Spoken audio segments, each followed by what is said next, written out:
कार्यक्रम के पुण्यार्जक हैं गुरु भक्त परिवार भारत।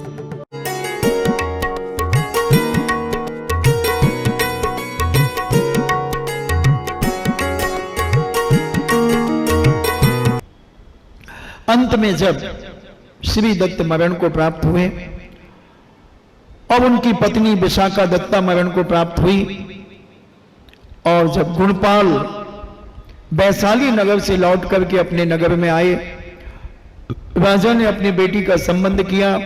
सब कुछ अच्छा चल रहा था। मुनिराज आ गए।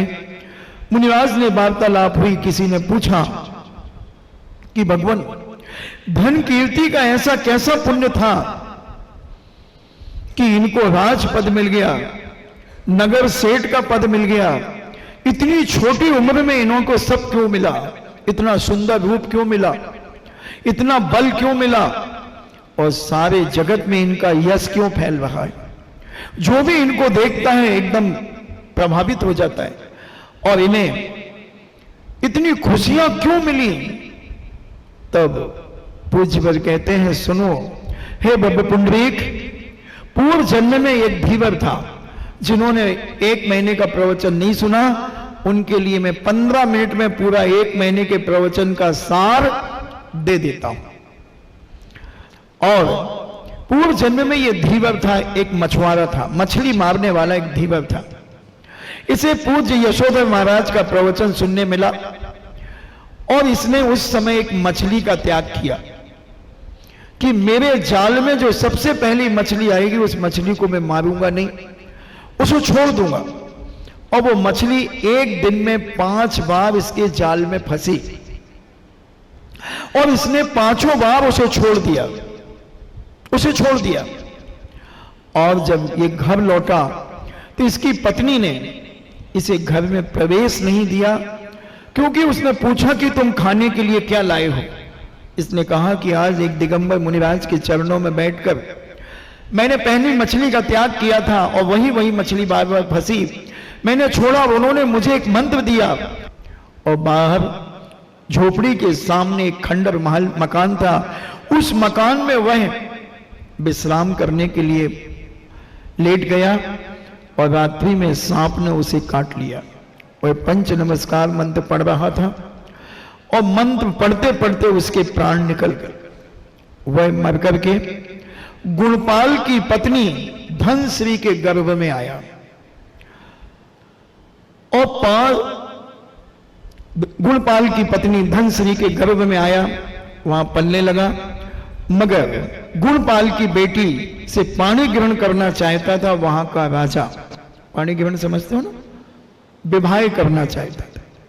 मगर गुणपाल का पक्का संकल्प था, उनकी बेटी का संकल्प था, उसकी मां का संकल्प था कि मैं अपनी बेटी का विवाह किसी विधर्मी के साथ नहीं करूंगा, चाहे वो कोई भी हो, राजा हो, महाराजा हो, चक्रवर्ती हो, XYZ कोई भी हो।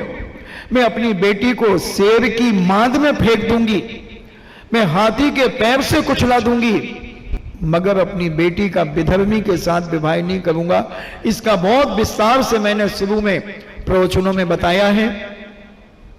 और ये संकल्प के कारण गुणपाल अपनी बेटी को उस नगर से दूसरे नगर में ले गए। वहां उन्होंने अपनी जाति में ही उसका विवाह किया, बड़े अच्छे घराने में विवाह किया। और ये सब हुआ। फिर महाराज से पूछा कि धन कीर्ति के ऊपर इतने संकट क्यों आए और ये संकट आने पर बचते क्यों गए, ये मरे क्यों नहीं। तब कहा कि उस मछली को 5 बार बचाने का परिणाम कि इनको 5 बार मारने की जो तैयारी हुई वो सब विफल होती चली गई। तुम मर जाना पद्मावती को पूछते पूछते। मैंने कल परसों भी कहा था कि तुम दुनिया के देवी देवताओं को पूछते पूछते मर जाना, कोई भी तुम्हें साथ देने वाला नहीं है, कोई भी तुम्हारी रक्षा करने वाला नहीं है। रक्षा तो होगी, अगर तुमने किसी को बचाया है तो तुम्हें कोई ना कोई बचाने आएगा, नियम से आएगा।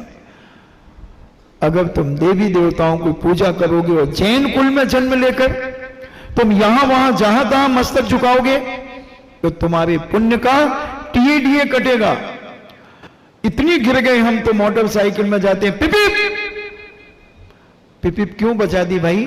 क्या है वहां पर? क्या है तुम्हारा? क्या है? किसी का कुछ है, तुमने वहां सलामी दे दी, तुमने वहां नमस्कार कर दिया, मिथ्यात का दोष लग गया, विनाश का बीजारोपण तुमने कर लिया। किसी को भी पूछ लो, कोई साथ नहीं देगा बंधुओं। और उसने मछली को 5 बार बचाया, उसे 5 बार बचा। जल्लादों ने छोड़ दिया, जल्लाद को पैसे मिल रहे, वो चाहते तो एक बका मार करके टुकड़े टुकड़े कर देते, कहीं भी गर्त में फेंक देते। 1-1.5 फुट का बच्चा था, नवजात, बचता गया। ये मछली को बचाने का पुण्य उसके जीवन में साथ साथ चला। उस बेस्या ने पत्र को क्यों बदला? बेस्या ने पत्र को क्यों बदला? बेस्या कौन थी? वो मछली का जीव थी बेस्या। और ये श्रीमती, जो श्री दत्त की बेटी कौन थी? वो बेटी थी इसकी मां। जो मृगसेन धीवर की पत्नी जो थी घंटा, वो घंटा, तो वो तीनों के तीन बेस्या ने बचाया। बेस्या ने क्यों बचाया? क्योंकि वो मछली की पर्याय में थी, और मछली की पर्याय से वो स्त्री की पर्याय में पहुंची। उसे जाति स्मरण हुआ, उसे देखकर श्री दत्त को, और उसने उसके पत्र को बदल दिया। और ये सारी बातें जब पूज्यवर ने बताई, तब धन कीर्ति को वैराग्य उत्पन्न हो गया।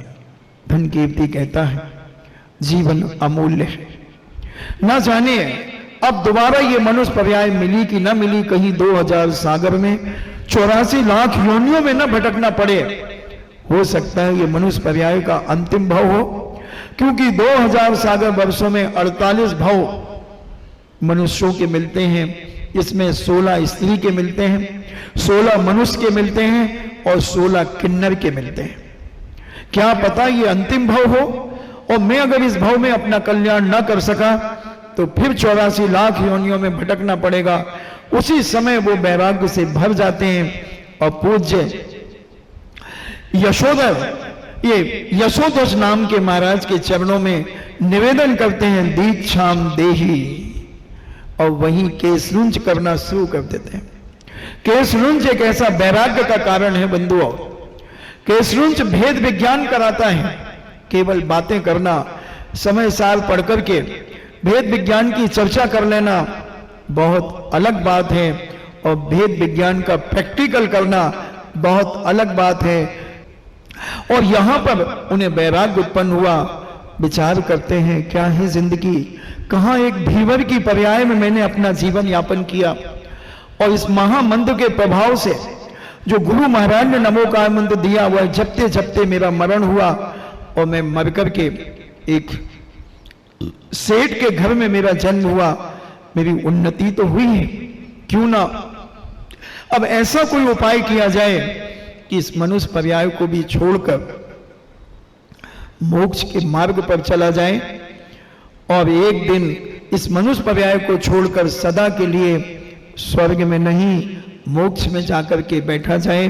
अनंत आनंद सिद्ध परमेश्वरों के बीच बैठकर अपने जीवन का, आत्मा का आनंद लिया जाए, और वह धन कीर्ति उसी समय वैराग्य से भर जाते हैं, और केसरुंज करते हैं, और दिगंबरी दीक्षा धारण कर लेते हैं। सभी आभूषण, वस्त्राभूषण सब त्याग कर देते हैं। उनकी श्रीमती वो भी विचार करती है कि जब मेरे पतियों ने दिगंबर दीक्षा धारण कर ली, पति ने, तो मैं कोई कम थोड़ी हूं। उन्होंने भी आरिका के व्रत धारण कर लिए। वह जो बेस्या थी, नित्यांगना थी, वो कहती है, ओहो, मैं पूर्व पर्याय में मछली थी, और जो मछली का जीव था उसने भी व्रती बनी, और जो घंटा का जीव था, यानी मृगसेन धीवर की जो पत्नी थी, उसने भी आरिका के व्रत धारण किए। गुणपाल ने भी मुनि बनकर के अपने जीवन का आनंद लेने का मार्ग प्रशस्त किया, और धन कीर्ति ने अपने जीवन में साधना करते हुए, नियम संयम का पालन करते हुए अंत समय में समाधि पूर्वक मरण करके सर्वभाव सिद्धि में जाकर के स्थान प्राप्त किया। एक भवतारी सर्वभाव सिद्धि से आएंगे और मुनि बनेंगे। 33 सागर की आयु है सर्वभाव सिद्धि की, छोटी मोटी आयु मत समझना। महाराज जी सागर, तो सागर तो मध्य प्रदेश में है, वही आयु है? नहीं, सागर की गणना बहुत बड़ी है। 2000 धनुष गहरा, 2000 धनुष चौड़ा, 2000 धनुष लंबा। एक खड्डा कीजिए और उसमें उत्तम भोग भूमि के 1 दिन से लेकर 7 दिन तक के भेड़ के बाल को कैंची से इतना टुकड़ा कीजिए कि उसका दूसरा टुकड़ा ना हो सके, और उस गड्ढे को उसे भर दीजिए। ऐसे नहीं भर दीजिए पोला, उसके ऊपर रोलर चला दीजिए और 100 साल में एक बाल निकालिए। एक व्यवहार पल्ल कहलाएगा, फिर एक उद्धार पल्ल कहलाएगा, उसको बुद्धि से फिर उसके टुकड़े करें, फिर उसके बाद अद्धा पल्ल कहलाएगा, और 10 कोड़ा कोड़ी अद्धा पल्ल का एक सागर होता है। ऐसे 33 सागर की आयु होती है सर्वभाव सिद्धि की। एक प्रैक्टिकल कर लेना सागर की गणना, एक अनुमान लगाने के लिए एक 50 ग्राम तेल की खाली शीशी ले लेना और अपनी अपनी चुटैया के बाल काट लेना, क्योंकि चुटैया आगे करने में तुम लोग को बहुत मजा आता है। तो ये चोटी फिर अपने आप छोटी हो जाएगी तो अपने आप पीछे रहेगी, क्योंकि आगे चोटी करना अमंगल माना जाता है। मैं आपसे पूछना चाहता हूं सभी बेटियों से, सभी बहुओं से, माताओं से, बहनों से, कि अगर देव सास गुरु के सामने काला झंडा दिखाया जाए तो वो शुभ होता है या अशुभ होता है? मैं आपसे पूछना चाहता हूं, बताओ। अशुभ की शुभ? जोर से बोलो। अशुभ। माता पिता के सामने काला झंडा दिखाना शुभ है कि अशुभ? बताओ। इन्हें अपने से बड़ों के सामने काला झंडा दिखाना शुभ है कि अशुभ? तो प्रकृति ने भी तुम्हें बाल पीछे उत्पन्न किए हैं। अगर आज तक ऐसे किसी के बाल नहीं रहे कि जिनके बाल आगे आते हो, सबके बाल पीछे आते हैं, तो फिर ये आगे बाल कहां से चले? कहां से आई ये आगे बाल? ये चुटैया आगे कैसे आई? कैसे आई? मैं आपसे पूछना चाहता हूं। ये आपके जीवन में बहुत अमंगल है। जो भी छोटी को आगे रखते हैं बंधु, उनकी जिंदगी के लिए बहुत बड़ा अभिशाप है, क्योंकि वो बड़ों का अपमान कर रहे हैं। बड़ों को काला कलर शोक का प्रतीक माना जाता है, विरोध का प्रतीक माना जाता है, और आप भगवान का विरोध करने के लिए मंदिर में जा रहे हैं काला झंडा आगे लटका करके। कोई झंडा कपड़े का ही नहीं होता, झंडा तो किसी भी बनाया जा सकता है। ये बहुत बड़ी दुष्चरित्रता का प्रतीक है, ये चरित्रहीनता का प्रतीक है। निश्चित किसी दुराचारणियों ने ये परंपरा चलाई होगी। कोई सज्जन बहु बेटी इस परंपरा को 3 काल में नहीं चला सकती। प्रकृति ने भी नहीं चलाई। प्रकृति चलाती तो फिर सबके बाल आगे ही होते, सबके बाल आगे होते, पीछे ही बाल क्यों होते हैं सबके? मगर ये आगे आ कैसे जाती है? तुम लाते हो, तुम अपने हाथ से। हम कई बार देख लेते हैं, अगर वो पीछे चले जाते हैं तो वो धीरे से यूं खींच लेती है, आगे कर लेती है। निश्चित समझना उसके जीवन का विनाश की शुरुआत हो गई है, और इसका दुष्परिणाम उसके जीवन में कभी कभी उसे भोगना, कभी ना कभी भोगना पड़ेगा, नियम से भोगना पड़ेगा। क्योंकि ये शीलवती नारी, गुणवान और चरित्रमान बेटी बहुओं के लक्षण ही नहीं है। ये दुराचार की बू कहीं ना कहीं से उसके अंदर प्रवेश कर गई है। उस दुर्गंधता के कारण ये आगे बाल रखे जाते हैं, दिखावा है। मैंने एक दिन बालों के ऊपर कहा था कि हमारी दादी माँ, जो घर की सबसे बड़ी दादी होती थी, वो अपने बालों को पूरा ऐसे बांध करके रखती थी, और पहले वो 11 टोक्यो लगते थे तो वो 2 लोग 11 टोक्यो भी लगा लेती थी बेचारी डुकरिया। उसको अच्छे लगते थे, नीले पीले कलर के आते थे, रबड़ में फंसे रहते थे, उसमें फंसा लेती थी। और अगर थोड़ी सी भोली होती थी वो माँ, तो उसे कोई मतलब नहीं लेबन टोकियो से, वो तो कितनी सी रस्सी की या कपड़े की चिंदी मिलती थी, उसी से अपने बातों को बांध करके रहती थी। और वो दादी माँ के बाल बंधने का कारण था कि पूरा घर एकजुट रहता था, एक मुखिया घर का होता था और सारे लोग उनकी आज्ञा का पालन करते थे। बंधन था पूरे घर का, और 25-25, 40-40 लोग एक चूल्हे में और एक तिजोरी में जीवन व्यतीत करते थे। और जब बिटियां 2 चोटियां करती थी तो जो 2 चोटी, पहली एक चोटी माता की और दूसरी चोटी पिता की, यानी माता पिता की 2 चोटियां स्कूलों में पहले रखवाई जाती थी। जब उस बिटिया का पाणी ग्रहण हो जाता था तो एक चोटी बना करके रखती थी, वो उसके पति की चोटी होती थी। और अब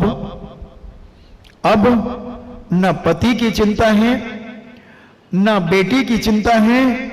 अब तो पूरे ऐसे झबरे बन करके, पूरे झबरे, इतनी पूरे कंधे पूरे बालों से ढके होते हैं, और जब वो चलती हैं तो वो बाल भी जंप करते हैं। ये है विनाश का कारण। पूरे बालों को तुमने तार तार कर दिया, परिवार भी तार तार हो गया। किसके ऊपर किसका विश्वास है? न पत्नी का विश्वास पति के ऊपर है, और न पति का विश्वास पत्नी पर है, न पिता का विश्वास बेटे पर है, न बेटे का विश्वास पिता पर है, न भाई बहन का एक दूसरे पर विश्वास है। सब कुछ खत्म हो गया, क्योंकि सब एक दूसरे को अलग अलग मान रहे हैं। और जिस घरों में ये मर्यादा है तो एक दूसरे को सब अपना मान रहे हैं। अब उसी घर में प्रेम है, उसी घर में वात्सल्य है, उसी घर में आत्मीय भाव है, उसी घर में अपनत्व है, उसी घर में सब कुछ है। जहां बंधन है, मुट्ठी है, बंद मुट्ठी लाख की, और खुल गई तो हो गई खाक की।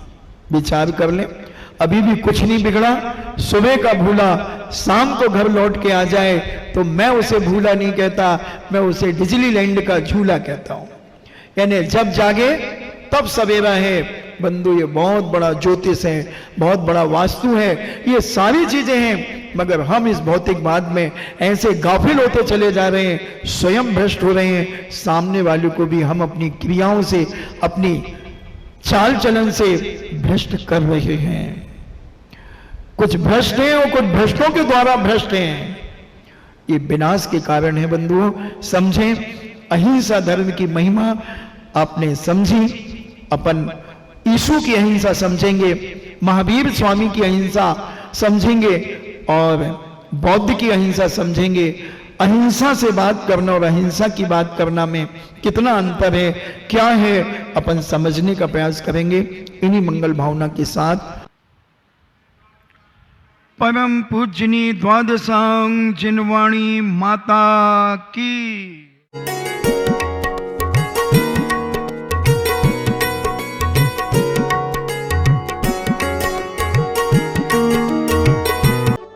इस कार्यक्रम के पुण्यार्जक थी गुरु भक्त परिवार भारत।